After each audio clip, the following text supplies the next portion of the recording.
방한 중인 펜스 미국 부통령이 한미 FTA를 개선하겠다고 밝혔습니다. 이 개선이라는 게 무슨 뜻인지 오늘 의견이 분분했습니다.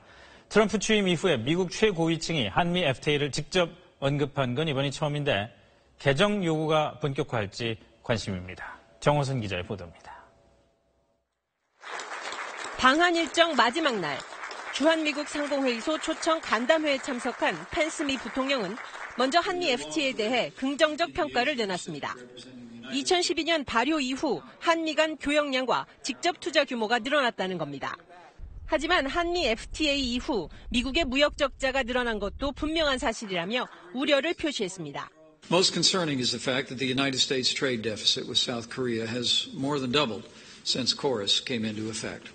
펜스 부통령은 또 미국 기업들이 진출하기에 너무 많은 장벽이 있다며 한미 FTA 개선을 추진하겠다고 밝혔습니다. We will work with you toward that end as we reform KORUS in the days ahead. 트럼프 대통령은 취임 전 한미 FTA 재협상을 공약으로 내세웠지만 취임 후에는 뚜렷한 입장을 밝히지 않았습니다. 이런 가운데 미국의 정권 2인자가 첫 방한에서 FTA 개선 의지를 분명히 밝히면서 향후 재협상 요구가 구체화될지 주목되고 있습니다. 자, 정호선 기자, 펜스 부통령이 개선이라는 얘기한 게 영어로 보니까 리폼이더라고요. 예. 이게 그러면은 재협상이냐, 재개정이냐, 별 얘기가 오늘 다 나왔더라고요. 그렇습니다. 이제 리폼이라는 단어를 일단 우리 정부는 재협상보다는 다소 완화된, 그러니까 좀 약한 표현으로 받아들이고 있습니다. 그러니까 특히 오늘 자리가 미국 기업인들이 모인 주한상공회의소 행사인 만큼 일종의 립서비스일 수도 있다, 이런 해석도 가능합니다. 네. 만약 작정하고 수위를 높일 생각이었다면 재협상, 리니고시에이션이라든지 또는 조약에서 쓰는 개정, 리바이스, 어멘드 이런 보다 직접적인 단어를 썼을 거라는 거죠.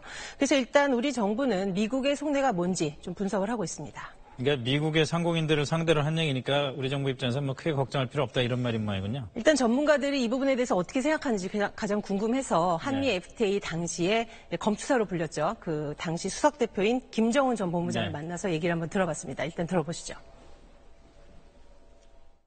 미국이 중국 적자가 제일 크죠. 독일, 일본, 멕시코 이런 나라들이 3,500불, 700억 불, 600억 불 이렇게 적자인데요.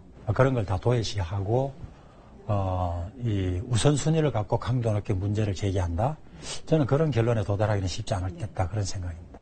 그러니까 미국이 지금 가장 우선시하는 거는 나프타, 북미 자유무역협정 그리고 대중무역적자 문제이기 때문에 한미 FTA는 아무래도 우선순위에서 좀 밀릴 수밖에 없다 그런 해석입니다. 그래도 대비는 해야 되겠죠. 그렇습니다. 어쨌든 우리 정부가 생각하는 어떤 미국의 속내 이런 것들이 좀 예측이 됩니까? 일단 한미 FTA 이후에 미국은 서비스 수지에서는 흑자고요. 상품 수지에서는 적자입니다. 그러니까 앞으로는 법률이나 의료시장, 자신들한테 유리한 시장은 좀 더 개방해라 이렇게 얘기할 가능성이 높고요. 상품 쪽에서는 적자 중에서 58%를 차지하는 자동차 시장이 주된 타겟이 될 가능성이 있습니다.